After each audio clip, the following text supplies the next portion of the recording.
Para você, Luiz Henrique Silva, uma história inédita do vô Afonso.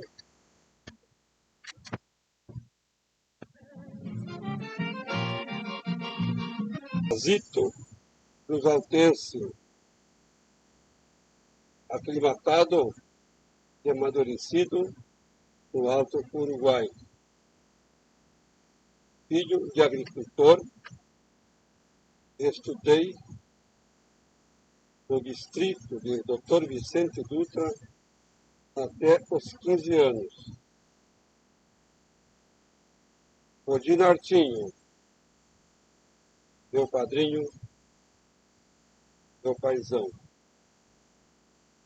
Pequeno madeireiro, me convidou para trabalhar madeiras nas matas e no rio Uruguai.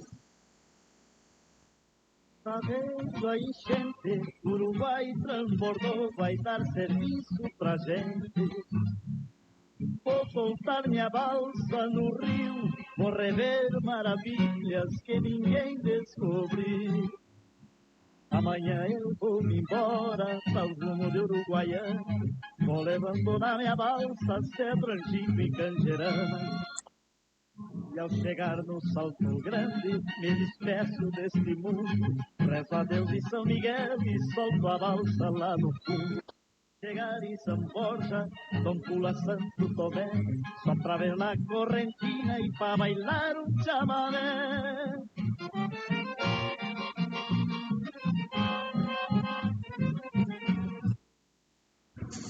Me alegrava por ocasião das grandes enchentes de junho a setembro, quando eu entortava o Guatambu, equilibrado no lombo de uma viga de cedro, o Porto Feliz a São Borja. Para aquecer o bolso da bombacha, uma ou mais vezes no inverno, corria as balsas, ganhava uns bons réis. Eu acho que rendia mais ou menos uns $150 por viagem. E estas viagens, elas levavam o tempo quase de 10 dias para ir e voltar até em casa. Também corremos muitos remorques. Eram balsas maiores, puxado a lancha. Eu trabalhei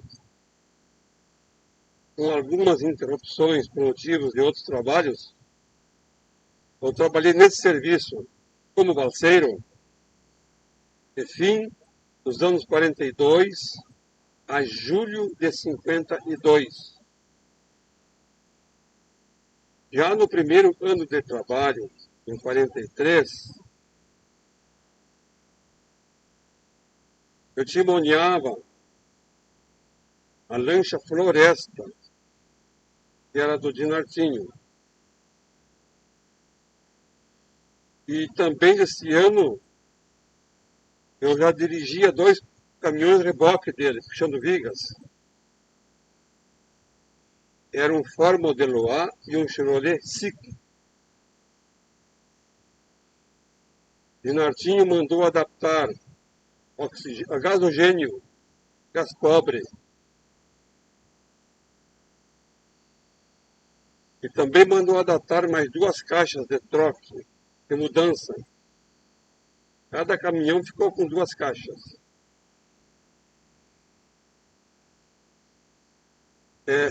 Esses caminhões tinham 8 marchas para frente.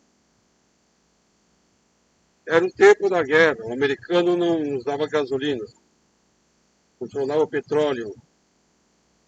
Então, para os caminhões andarem, tinha que consumir o carvão feito por os colonos. Sacavam e vendiam na beira da estrada, em saco de linhagem. Vejam, senhores, amigos, um 16 anos, incompleto, eu já estava trabalhando nesse serviço com lanchas e com caminhões. Já dirigi em 43 os primeiros caminhões com 8 marchas para frente, a gás pobre. E dali para frente eu continuei trabalhando, também trabalhei com outras empresas de Mondaí. Lá eu fui lancheiro, timoneiro de uma lancha que se chamava Costeira. Levamos alguns remorques para São Borja. E trabalhando com o Homero Rocha, um ônibus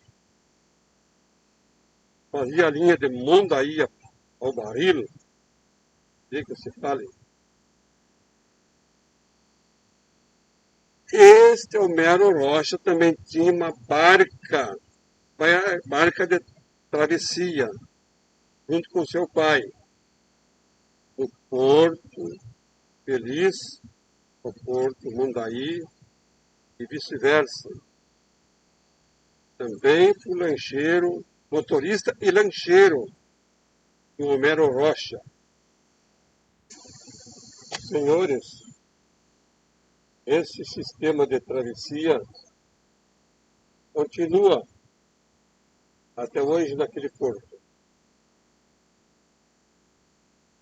Também transportei madeiras com reboque, madeiras de pinho cerrado,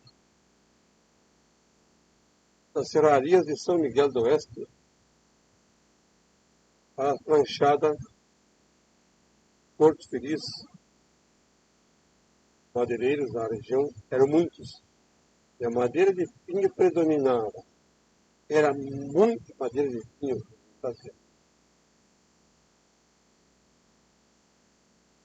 Também transportei madeiras, vigas de cedro, somente vigas de cedro, para o senhor Inocêncio Borges, no interior de Tenente Portela. Lá na mata, ele comprou uma área, madeira de uma área grande na Mata Virgem, e acampou com motorista, ajudante, arrastador, ajudante de arrasto, carne de boi, fez o potrilho lá no meio do mato, arrasto bonito, fez um rancho grande, e lá ficou talvez uns 2 anos trabalhando sendo de madeira, seu Inocêncio Borges. Foi para lá puxar madeira com ele. Nos dias de chuva, todo mundo, todo o pessoal, que não eram muitos, mas eram uns poucos, todos nós iam para o arrasto. Mudar o arrastador, o trabalho do arrasto, para as madeiras, para as pequenas pranchadas que estavam da estrada, para toda a estrada. E os dias muito secos, toda a equipe ia para o caminhão. Nós levávamos as madeiras com o caminhão até a pranchada do Rio Uruguai. E ficava bem próximo do Salto Grande. Retifico, pois as madeiras que eu transportei no estado de Santa Catarina foram para o porto do Mondaí e não para o Porto Feliz. Pretendo colocar mais ou menos alguns detalhes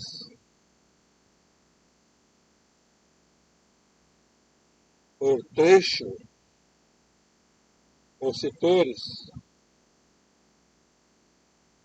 deste sistema de trabalho com madeiras. Quando saí do colégio, fui trabalhar com o Dinardinho nas matas. Ele me colocou, o meu primo Dodô, no corte das madeiras. Fomos, a região toda era mata virgem. Entramos na mata, onde tínhamos permissão para tirar a madeira. Encontramos um lugar com uma água muito boa no meio da mata, do sertão. Era uma cachoeira, era um peral, e aquela água fria embaixo, limpa, cristalina. Fizemos ali um rancho de bom tamanho, estilo de cabanas, todas com vara em volta, vara trançada, e todo fechado com palhas de coqueiro. Não entrava vento, nem chuva, nem sol sequer. Ali nós nos abrigávamos. Nós dormíamos, preparávamos nosso alimento, tinha todo o material para nós trabalharmos. Então, à noite, nós cozinhávamos feijão, panela de ferro, e pela manhã, pela madrugadinha, esse feijão ia para o refogado com tocinho, bastante tocinho com fartura, farinha de milho, para reforçar, peão. E o café preto, na chaleira, acalmando o pó com a brasa. Tomava aquele café reforçado, porque era do dia, nós já estávamos no mato, saía com a ferramenta, trabalhar.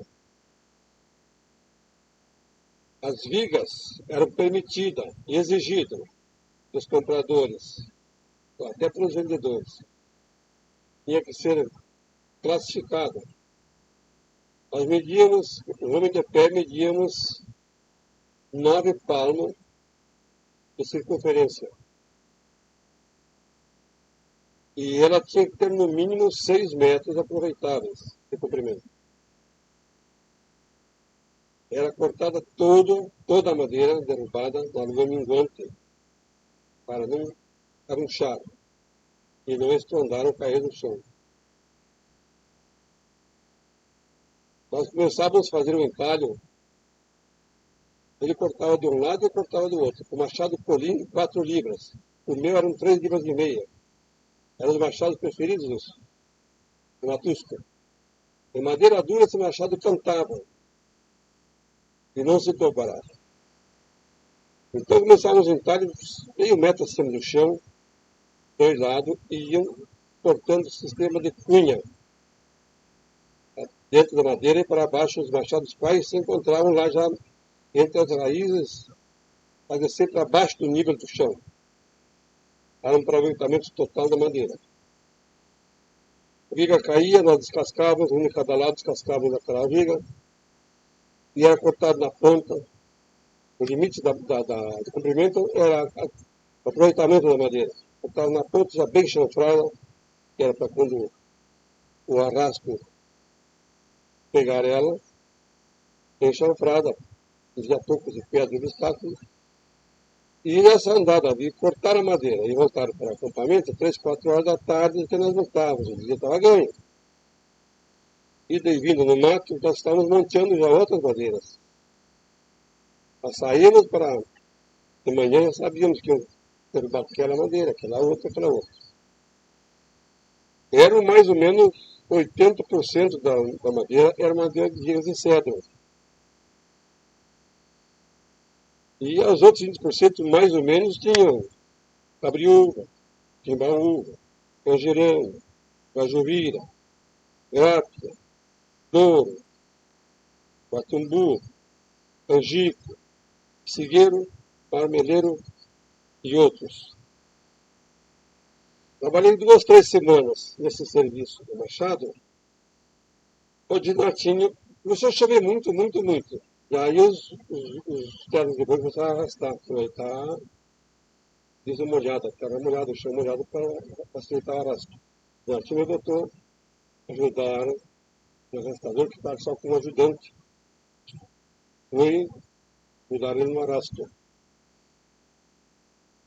Então o terno de boi começaram 8 bois, grandes, fortes, novos, treinados para o trabalho, chamados para o trabalho, cangados. Então fazia aquela corrente forte, uma canga ligava na outra, das correntes. até que chegava na junta do coice, era um cambão de bom tamanho, ligava até na viga, e nesse cambão, para amarrar na viga, prender a viga, tinha um distorcedor muito forte. A viga rolasse andando, não ia prejudicar o boi. O cambão não torcia. Então era furado, contrado muito grosso, a ponta da viga que já era chanfrada e passado uma corrente patente ali, não tão grossa, só não para reforçada, que estava no cambão. Os bois todos tinham nome colocado pelo arrastador. E todos obedeciam o comando do arrastador pelo nome, ou até com uma vara comprida que ele carregava, falava com o boi, se ele obedecesse, cutucava na paleta ou em qualquer lugar, no lombo, aquela vara. E eu fazia o trabalho, porque quando o chão era pesado, tinha que se colocar roletes para essas vigas, deslizar, fazendo por cima do rolete, um varão, mais um outro varão, mais um varão. E tinha que ir de trás, apanhando aqueles que estavam livres da madeira e correndo com os braços e colocando lá quando a madeira ia passar, onde já não tinha mais roletes. Eu fazia esse trabalho como ajudante e também gostava nos bois do outro lado que não estava o arrasador para gritar com o boi quando fosse necessário. A chuvarada passou poucos dias, uma semana, duas, o Dinartinho me levou para os caminhões, outro acampamento. E eu não falei no acampamento do arrastador. Ele se alojava num galpão bem grande dos colonos, que estava muito fumo. E piquetes, botavam os bois para pousar ali o piquete. A ração toda. O arrastador era incluído de tratar os bois. E morava junto com os bois. O tempo todo parava ali, eterno. Mas então o Dinartinho me levou para o acampamento com os caminhões. Era um outro acampamento. Um galpão de fumo muito grande também. E lá no condomínio, eles emprestou o galpão, pousavam, dormiam, para o alimento todo. Lá tínhamos cozinheiro próprio, que chamava Brizola, danado. E lá com 2 caminhões, 6 homens para fazer o trabalho de puxar a madeira, transportar a madeira das pequenas pranchadas. Sim, porque essas pequenas pranchadas, quando o arrastador tirava a madeira do mato, era aberto o corredor daqui até a lavoura, até o potreiro, até a estradinha carreteira do colônia. Porque o arrasto agora. Então o arrastador puxava essas madeiras e fazia pequenas tranchadas, ampliando, colocando elas. E essas pequenas tranchadas nós íamos lá com os caminhões para carregar, colocar em cima das vigas dos 2 caminhões.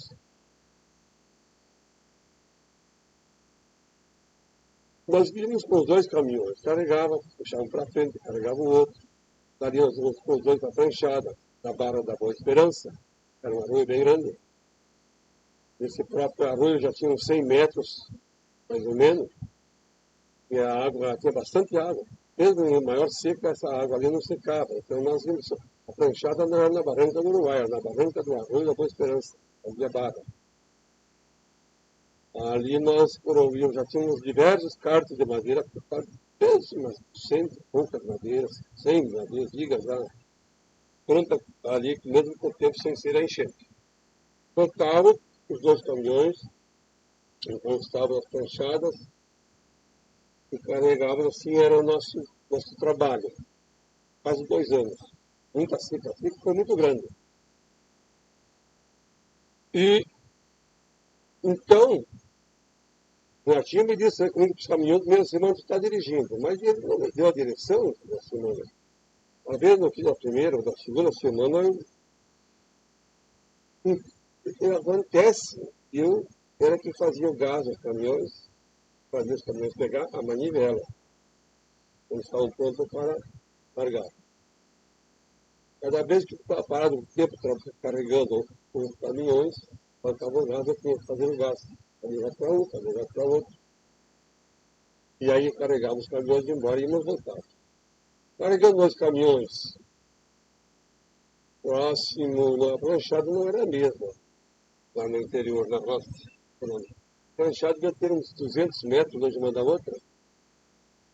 E eu estava no caminhão da frente, o Martinho estava conosco carregando. E mais um ajudante que nos acompanhava. Aqui era motorista e 2 ajudantes em cada caminhão.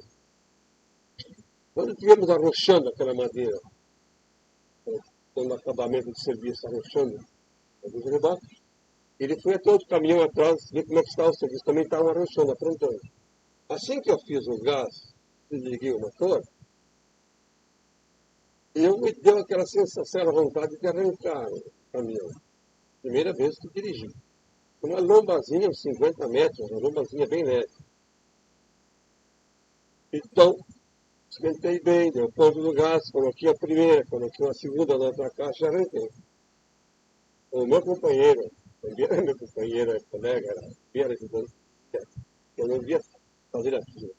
Não der. Eu bati ali só, arranquei. Quando ia subindo aquela lombazinha perto de parar, eu ia parar na lomba, era o Netinho, meu padrinho, ele veio correndo, eram 150, 200 metros, e subiu para a lombazinha do caminhão do meu lado, ficou de pé agarrado, e não me falou nada. E eu não parei na lomba, continuei. Aí eu me arrisquei, eu troquei uma marcha. Primeira marcha que eu troquei, a caixa seca, não teve dúvida. Andei talvez uns 200, 300 metros, minha bifurcação, uma estrada colônia, e antes de chegar, ele me dispara antes de chegar na esquina. Aí eu fui devagarzinho, aí ia devagar mesmo. Parei, botei um ponto morto, sentei ao lado.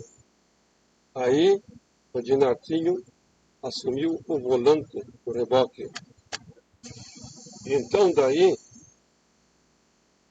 todas as vezes carregávamos os caminhões reboques na planchada, no Uruguai, da Boa Esperança, o caminhão estava vazio, eu tomava o volante e vinha sempre até no interior. Todas as vezes que tinha que voltar vazio, eu sentava no banco antes de tomar conhecimento. Acredito que antes de 2 meses eu estava dirigindo. Eu já assumi um dos caminhões de volta. Vou falar um pouquinho do equipamento também desses caminhões. Eram uns ganchos muito grandes, talvez uma meia-lua de uns 70, 80 centímetros, muito reforçado, que esse gancho era para rolar as toras, fazer parte do carregamento dos caminhões. Ganchos, alavancas de ferro, diversos tamanhos, correntões, todos com elos patente, aço, e macaco. Tinha um macaco vertical, 2,5 metros mais ou menos, porque quando tinha que carregar as vigas do chão, carregava com esse macaco. E quando as vigas estavam nos pequenos estaleiros, lá tinha os varões bem fortes, varões longos, colocava do barranco, quando estava a viga até em cima do carro do reboque, rolava as vigas lá em cima. E é mais ou menos esse tipo de equipamentos, e se arrochava, todas as vigas eram arrochadas em cima dos caminhões. Aconteceu que trabalhando talvez 1 ano e meio puxando madeira, aquela seca perdoou tudo isso. Esse tempo. Começou a chover e foi chovendo em abril ou maio, foi chovendo muito, chovendo. Quando foi em junho, mais ou menos neste junho, então a enchente já deu ponto, até passou, a água passou do ponto. E nós estávamos com o primeiro remorque pronto para largar. 200 e algumas coisas, 240, 250 vigas. Remorque médio para uma lancha média. Desculpem, com 75 anos, estão tentando me enrolarem, mas não há de ser nada. Vamos voltar pouco, porque há necessidade de ser esclarecido outros trechos.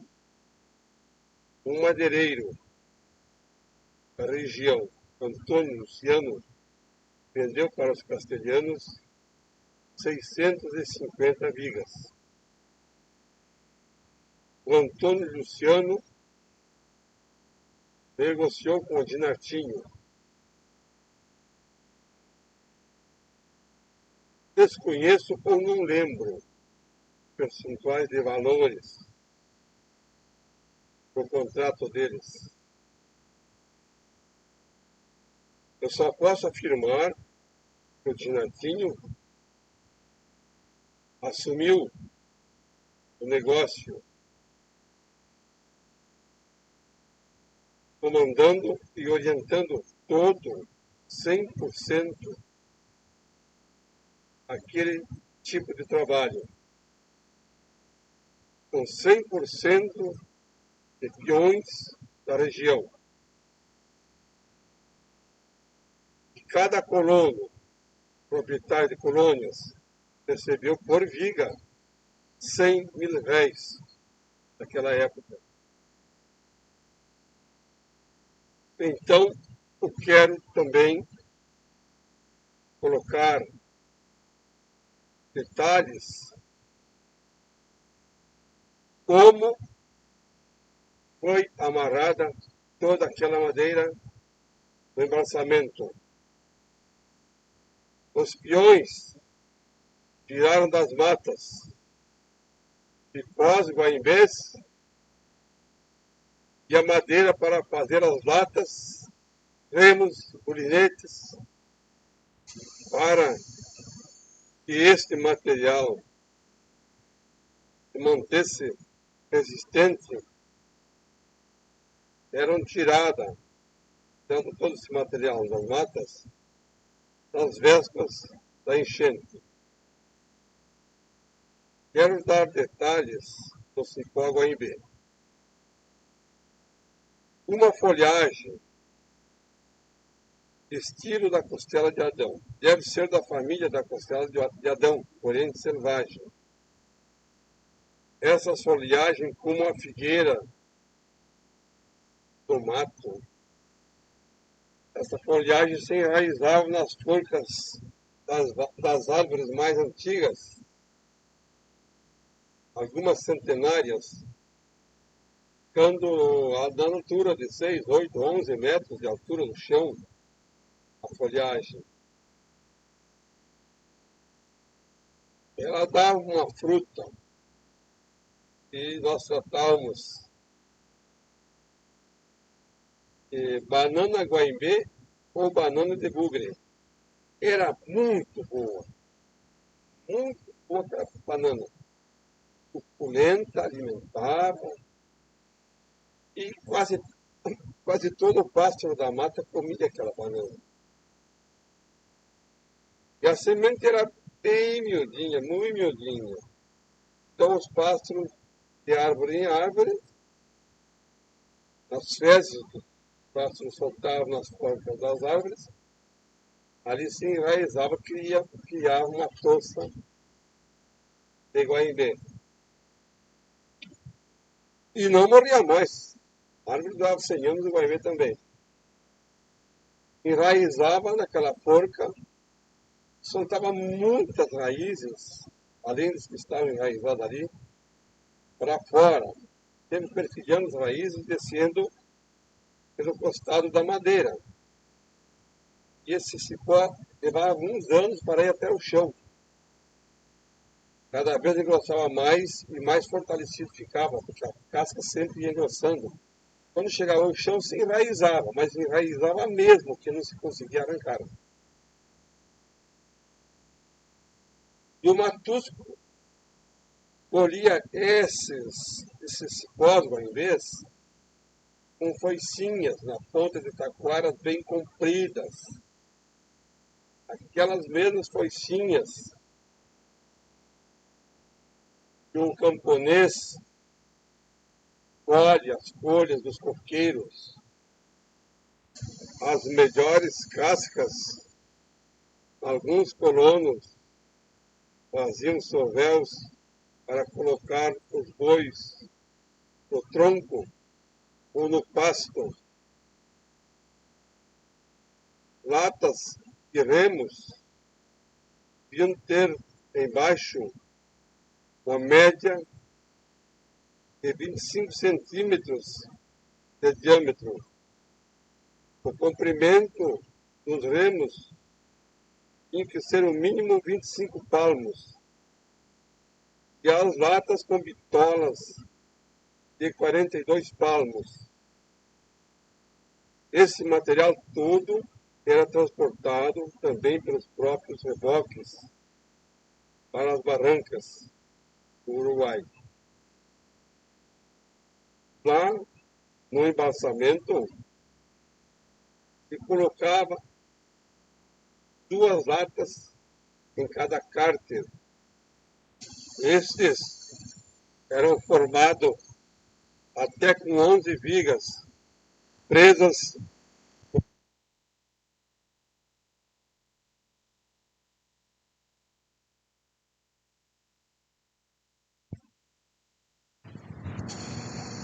Estes cárteres eram montados em média com 11 vigas, intercalada 2 vigas de fundo. E eu era o mergulhador quando precisava passar o cabo de aço no fundo para puxar para cima essa madeira. Então, essas vigas eram todas amarradas, alinhadas uma à outra. E os cárteres das pontas eram todas colocadas em linha, as cabeceiras das vigas, ficando todos os cárteres da frente e de trás, com os pés da madeira para fora. Cada viga levava na amarração 9 voltas do cipó, encruzado. O índio passava a volta, o cipó para puxar sobre a lata, e trazia e colocava no ombro, puxava com o lombo, pressionava com o lombo, colocava o pé em cima, passava a outra volta. E assim sucessivamente até completar as 9, que era meia cara de cada uma que se chamava, até cruzar. Uma balsa normal, mais ou menos de 150 vigas, a muque, né? Ela teria mais ou menos 20 metros de largura por uns 70 ou 80 de comprimento. Os cárteres paralelos eram presos diversas voltas de cipó. E os cárteres que se uniam um atrás do outro para formar o comprimento eram presos também por diversas rodilhas de cipó. Cada cárter levava 2 rodilhas. Os 2 cárteres das pontas da balsa ou do remorque eram um cárter duro. Então o primeiro e o segundo cárter, as 2 pontas se tornavam duros, se colocavam as vigas transpassadas, amarradas sobre as latas, cruzadas. Esses cárter eram duros, porque se com pouca água no salto grande, essa balsa caía de ponta, podia virar para baixo da madeira. Todas as balsas a muque e remorques eram comandadas por um prático, conhecedor das águas. Os peões remavam para os lados e a lancha sobre o remorque também puxava 90% a madeira para os lados, para mantê-las sobre o canalão. Agora vamos iniciar o primeiro remorque com o Donatinho, partindo da Barra da Boa Esperança para São Borja. Foi muito boa a viagem, foi ótimo. A água estava muito boa, um ponto muito bom, não deu problema na lancha. Levamos entre 50 e 60 horas. Voltamos com a lancha por água. Veio 5 ou 6 peões conosco. E não deu problema para voltar, porque tinha bastante água no rio. E o rio passou um mês, 30, mais 35 dias, subindo a água, repicando muitas vezes. Parava a chuva, baixava, 3, 4 dias chovia muito, voltava a subir. Chegamos de volta, os peões estavam dando acabamento no segundo remorque. Terminamos também esse outro com 200 e tantas vigas e soltamos. Fomos muito bem. Obrigado. Voltamos novamente por água. Quando chegamos, tinha acalmado as enchentes. E como ficou madeiras nas barrancas e no mato, como para os caminhões puxar este restante de madeira e embalsar. Demos uma balsa que levamos a Muque. Fins de setembro, eram 100 e poucas vigas. Depois disso, diversas ocasiões, corri balsas e remorques, onde uma oportunidade, 4 peão de Vicente Dutra, corremos uma balsa de Nunuai. O prático era o seu João, um bombachudo. Esta madeira nós quebramos na pedra da fortaleza. E frouxou toda essa madeira que já ia quebrada no macaco branco. Deu uma cara enseada do macaco, logo passaram as maretas. E ali pegamos o arreador com toda a velocidade. Era uma corredeira lisa, a corredeira mais violenta do Rio Uruguai, em velocidade. E ela passava do Rio Grande para a Argentina em sentido oblíquo. E quando se aproximava da costa argentina, que parecia que dá de cara na outra enseada, lá do areador, a gente enxergava a água na frente, parecia bem mais alta na costa argentina. Essa madeira foi com nós bem atravessada, e antes de chegar na costa, aquela água nos devolveu em direção ao salto. Tudo isso muito rápido. Entramos no salto meio de qualquer jeito. Parecia que nossa balsa é semelhante a um tatu faqueado, em todo canteio. E a água estava meio abaixo, descemos mal o salto. E aí o professor municipal nos jogou para um lado e continuamos rodando. Logo se aproximava, ali umas 2 horas, já na boca da noite, a Enseada das Telhas, que era muito violenta, era um rochedo de pedra escuro, uma serra argentina. Lá deu novamente testamos a madeira, quebrou mais um pouco. E assim os obstáculos menores eu nem vou falar. Eu só lembro que no brete da Ilha dos Garruchos, entre a ilha e a costa argentina, ficamos atrancados por muitas e muitas horas. Dinheiro. O lancheiro recebia em dobro o valor que o peão comum, o peão de remo, recebia.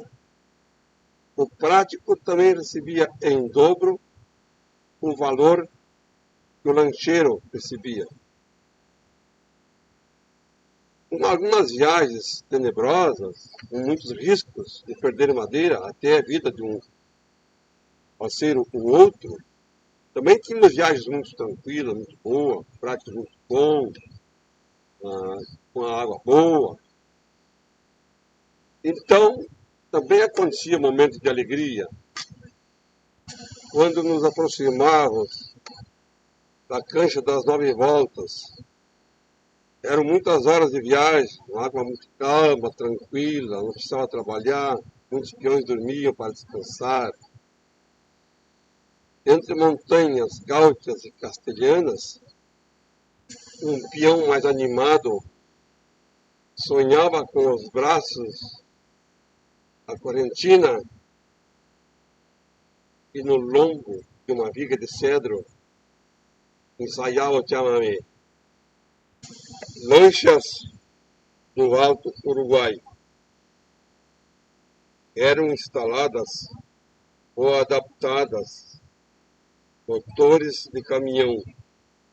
Os preferidos eram da linha fora, todos movidos a gasolina. Como os proprietários conseguiam esta gasolina, eu não sei. Acredito que todos aqueles meses que não tinham enchente, eles iam reservando 1 litro ou outro, conseguiam para seus carros.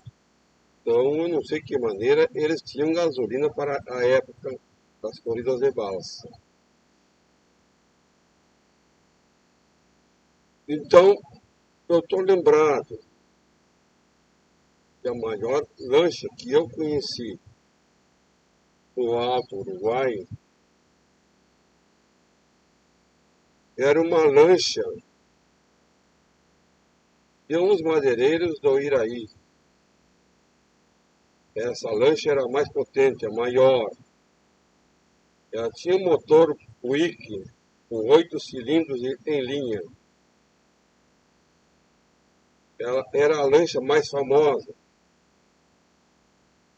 Essa lancha se chamava Vicente Dutra.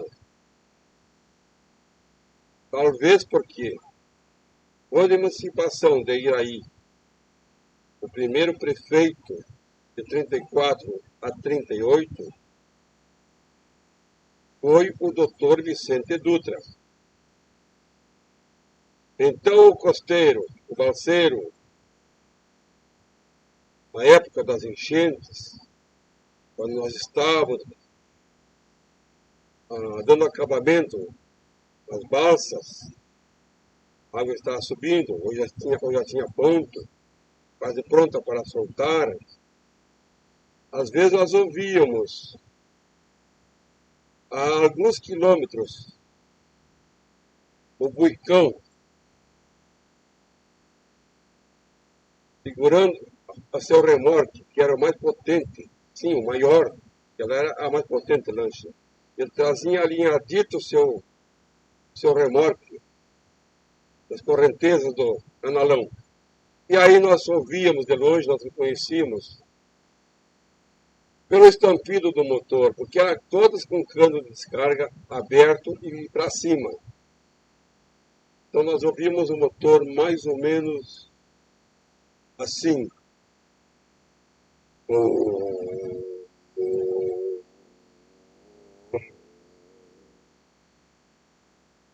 balseiro tudo em respeito, achando graça quando aquela lancha passava por nós, era aplaudida, o balseiro se alegrava, que aquela lancha com certeza pertencia também para o balseiro. Esta lancha não dava a mínima importância para as águas mais tenebrosas do Uruguai. Vocês podem crer, no Salto Grande, eu tenho certeza, pode ser que tivesse mais alguma lancha que eu conhecia, ela não soltava o cabo. Porque era um cabo de linha, de linho, de algodão, de nylon não era. Era um cabo, talvez ele tinha uns 15 metros e ficava distante na frente do remorque. 15 ou 20 metros. No Salto Grande ela não soltava o cabo. Ela descia com o cabo estendido, aquela corredeira daquele salto. Ela estava de barriga lá embaixo, em cima do ressort igual com remorque e tudo, não dava a mínima importância. Então, a gente marca muita coisa, fica marcado muita coisa da história da nossa vida. E essa é uma das histórias de vida por esse índio. E na região toda, desde garoto de menino, eu fui conhecido por Afonsinho. E isso até hoje. Até hoje, na região do Prado, todos me conhecem por Afonsinho. Então, tem tantas histórias que passei nessa minha vida, e a maioria coisas boas. Não tenho arrependimento de nada. Eu tenho mais de alegria do que desprazer muito pouco. Também chegando em São Borja, algumas vezes, porque a costa são-borgense, no começo, na primeira enchente, as balsas estavam acumuladas no Alto Uruguai, a primeira enchente ficava a alguns quilômetros na costa são-borgense de madeiras. Ali os castelhanos vinham receber. Traziam suas equipes, seus homens de confiança, para medir, para cubar toda essa madeira. Essa madeira era passada para o papel em duas vias. Assim ficava uma via com o comprador, outra com o vendedor. E nós chegávamos ali, às vezes faltava caminhões para nos trazer de volta, ou mesmo as lanchas que voltavam não traziam todas. Afinal, os que ficavam por lá, alguns cuidando da própria madeira até ser entregue, nós permanecíamos alguns por ali. E tinha algum prático antigo, vivido na região toda, na costa argentina também, conhecia aquele pessoal do outro lado, algum prático queria trazer compras, que era muito barato as coisas lá, e tinha muita coisa. Até encomendas para a família e algum vizinho, algum amigo. Esses práticos, um que outro, levaram alguns garrafões de cachaça, dos lambiques costeiros da nossa região. Uma cachaça comum, mas muito boa. E barata. Levaram alguns garrafões de cachaça e dava para aquele pessoal que estava recebendo a madeira, para um, para outro, que tomavam a pinga. E passavam junto com eles. Para o outro lado também dava um garrafão ou outro para o pessoal da fiscalização. Eu não lembro lá se era alfândega, acho que não. E para a polícia era muito danada, era muito dura, a polícia argentina. Sempre foi, acho que continua sendo. Então levava um garrafão de cachaça um ou outro. E então a amizade era conhecida, aqueles práticos que faziam esse tipo de visita ali eram conhecidos por eles. O prático, porque não podia trazer muita coisa, muita muamba, pela alguns companheiros, alguns balseiros mesmo, que não quisesse comprar ou fosse comprar pouco, para trazer cada um o limite exigido por eles. E assim nós íamos, vinhamos, trazíamos muita coisa.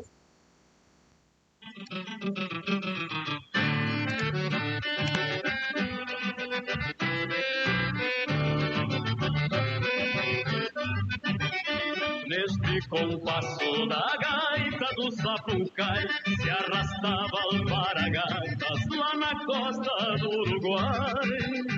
Tinha as parceiras de um jeito provocador, vão sarandeando e é um convite para o amor. Levanta a poeira no sarandeio da China, recendendo a querosene com cheiro de brilhantina.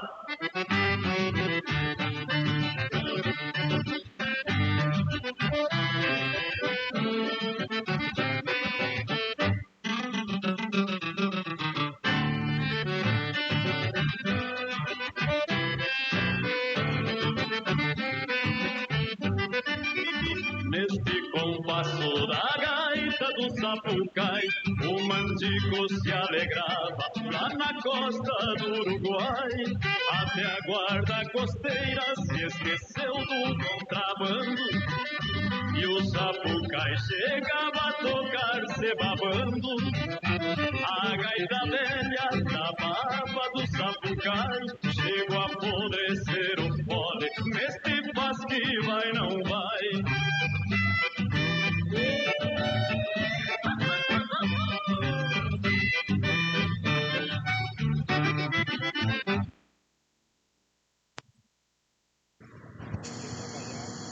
As balsas do Alto Uruguai levavam reservas, cipós, latas e remos. Remos, de preferência, madeira de Guatambu. E as latas mais preferidas eram madeira de patinga. Também nas balsas, mais ou menos sob o centro, era construído um rancho, uma casa estilo cabana, todo balseiro chamava de rancho. Eram feitos de tábuas brutas, cercado, fechado para guardar as roupas do balseiro, alimento, e também quando o peão tivesse folga, uns ou outros dormiam um pouco. Também próximo do centro da balsa, tinha o fogão. O fogão era feito de pranchas de madeira serradas, quase como um quadrado. Quase um quadrado, por exemplo, uma média de 1,5 m por 2,5 m.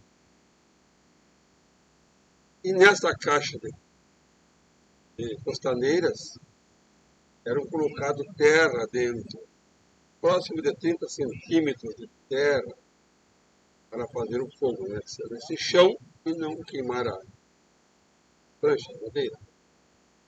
Pegava também bastante lenha. E era feito comida forte para o balseiro. Todas as balsas tinham um cozinheiro específico para o rancho e cozinha. O balseiro não era boia fria. Toda a madeira roliça era amarrada com cipó guaimbé.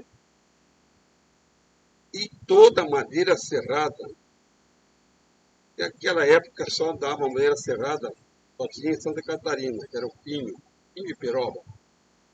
Toda a madeira serrada era amarrada, era embalsada com arame liso. Bom, o do Alto Uruguai, os assuntos do Alto Uruguai são mais ou menos esses. Quero terminar falando lá embaixo, nas águas mais mansas, nas canchas mansas. São Borja, quando os castelhanos recebiam essa madeira, que era milhares de vigas, eles levavam toda, depois de recebido, para a Argentina, para as serrarias da Argentina. Estavam para o outro lado. Uma parte dessa madeira, eu disse toda para a Argentina, uma parte dessa madeira, as melhores vigas, classificavam, tiravam das balsas, dos remorques, faziam cartos estreitos e desciam. Estreito depois de 49, quando foi feita a ponte de Uruguaiana. Antes, as balsas já saíam mais ou menos grandes dali, passaram em Uruguaiana, se juntavam a madeira, faziam remorques de talvez 800 vigas, próximo de 1.000 vigas. E quando o serviço era muito, os castelhanos contratavam alguns dos nossos balseiros para ajudar a fazer esse trabalho. Alguns dos nossos companheiros, poucos, foram até a Barra do Quaraí, em trabalho dessas madeiras. Eu nunca fui até lá. Também por notícia, veio que são verdadeiras, era muito comentado. Essa madeira com remorques grandes, todas puxadas como lanchas argentinas, castelhanas, todos com motores marítimos, a óleo, motores potentes, lanchas grandes. Então lá nessa água mansa, as lanchas puxavam para frente, porque as balsas em certos lugares quase paravam, puxavam mais para frente e levavam para a Plata, para La Plata, para os portos de La Plata. Não sei se essa madeira embarcava bruta ou era beneficiada antes do embarque nos navios, e levavam essa madeira para outros continentes e ganhava o dinheiro grosso desse negócio eram os castelhanos, eram os atravessadores. Madeira beneficiada ou não beneficiada era quase toda, acho que 80, 90% dessa madeira era exportada para outros continentes. Bom, voltamos para casa. As lanchas, como já falei antes, por água, retornavam. Mas quando acontecia as últimas enchentes da temporada, e já as balsas chegavam, os remorques chegavam em São Borja com muito pouca água, às vezes não tinha condição da lancha voltar por água. Ela voltava em cima de reboques, por terra. empresário, ou alguém que trabalhava frete nesse tempo, iam de reboques os caras lanches por terra. E o balseiro, talvez uns 5% vinha de lancha, ou 10%. Os outros vinham com caminhões. Não existia ônibus naquela época para puxar balseiro. Eram caminhões quase todos fechados. Carroceria bem feita, bem trabalhada em marcenaria, tolda, sanefla, de lona, muito bem trabalhado. E essas carrocerias serviam para transporte de pessoas e de todo o sistema de transporte que o caminhoneiro fazia. Todo o sistema de transporte de gêneros, cereais, de alimentos, madeira, que tivesse dentro daquele caminhãozinho, era feito por aqueles caminhões, carroceria fechada. Nós vínhamos de caminhões. O maior obstáculo, o maior problema, quando era com chuva, porque os caminhões não paravam com chuva. Era ida e volta, toca e toca, toca a madeira para baixo, toca os caminhões para cima. Aproveitaram o espaço, o tempo, para voltar a trabalhar, buscar outra remessa. O maior problema era o Itaroquém. O Itaroquém atolava, sentava aqueles caminhõezinhos no chão, no lodo, no barro, na lama. Naquele tempo não tinha, o pau do Getúlio não funcionava. O Getúlio mandou instalar nas estradas de chão central-daia para manter as estradas mais ou menos dia. Quando chovia, fechava. Quando abria o tempo, abria a porteira, os paus. Não tinha aquele pau. No Paraná chamavam um manjolo. Então tocávamos com chuva e tudo. Chegava e sentava lá nos toleiros do Itaroquém. Os parceiros desciam, pegavam uns 15 ou 20 homens de um lado, levantavam uma roda, e o outro colocava uma cabeça de barba de bode, pedaço de pau, alguma coisa, terra embaixo da roda, levantava a outra, empurrava, o caminhão andava, lá dentro subia todo mundo para cima de novo. Um pouco atolava de novo. E assim era o maior problema das estradas, era o Itaroquém. Quando terminou esses enchentes, essa remessa toda da madeira que o Dinartinho entregou, o Borja, o Dinartinho foi lidar com outros negócios. Então, pegou um caminhão e instalou o gasogênio. Conseguiu uma concessão de uma linha mista do Barila ao Mondaí. Da Frederico Westphalen, Caiçara, Prado, Mondaí. Foi trabalhar com ele. O Dinartinho também arrumou, foi contratado, foi funcionário dos Correios e Telégrafos como condutor de malas. Então, dia 2 de fevereiro de 44, nós inauguramos essa linha mista, Frederico Mondaí, levávamos 10 horas de viagem, quando não chovia. Primeiro ônibus que entrou naquela região, Barilo, Prado, Mondaí, 2 de fevereiro de 44, eu comecei já dirigindo com o Dinartinho, trabalhamos ali alguns anos. Então, o primeiro transporte de malas de Correios e Telégrafos foi feito por nós, inaugurado esse dia 2 de fevereiro de 44, às 7 horas da manhã, rodoviária de Frederico Westphalen, no Barilo. Depois nós íamos trabalhar mais tarde com granja, com olaria, até com o Lambique, do Rodinarte, que era o pai do Dinartinho, eu trabalhei. Jogamos bola, fomos jogadores de futebol, fundamos 2 clubes, o Gaúcho e o Serrano, Gaúcho no Frederico, Serrano no Prado. Depois passaram-se os anos, servi o quartel e passei a trabalhar para fora, onde eu trabalhei 21 anos com ônibus, e mais ou menos 12 anos ou 13 anos com caminhões, toco, truque, carreta. 24 anos trabalhei só com motores diesel. Eu ajudei a inaugurar a linha da Ouro e Prata em Iraí. Trabalhei com ônibus, fazia ligação via São Férrea. Santa Bárbara também em Iraí. Ouro e Prata era Porto Alegre, Iraí. Via São Férrea, Santa Bárbara, Iraí. Trabalhei 8 anos no Urbano, em Porto Alegre. Urbano. onde também participei da inauguração do primeiro corredor de ônibus, Avenida Farrapos. Foi em 80, uns ônibus da Carris, companhia Carris, onde estava um Volvo azulão, dramático, suspensão a ar. Era o ônibus mais atualizado, mais moderno do ano. Então, de Forzinho 29, a gás pobre, com 8 marchas para a frente, reboque. De 43 a 80, para Volvo dramático, suspensão a ar. Aí foi mais ou menos a minha carreira como profissional, concluído como balseiro e como motorista.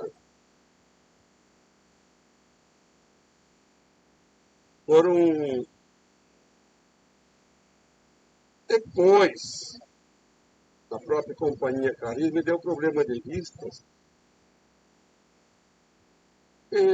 deficiência visual, não pude mais trabalhar, não tinha mais condições de trabalhar, porque a visão estava muito difícil. Por esse motivo, após muitos médicos que eu procurei, consultei, exames, conseguiram me curar. Estou numa boa, graças a Deus, estou muito bem. Hoje, esta vida, terceira idade, não me abala, porque se tem alguns desgastes na minha parte física, é realidade. Tem que me convencer e aceitar, pois a idade de todos os homens são assim mesmo. Não me abala,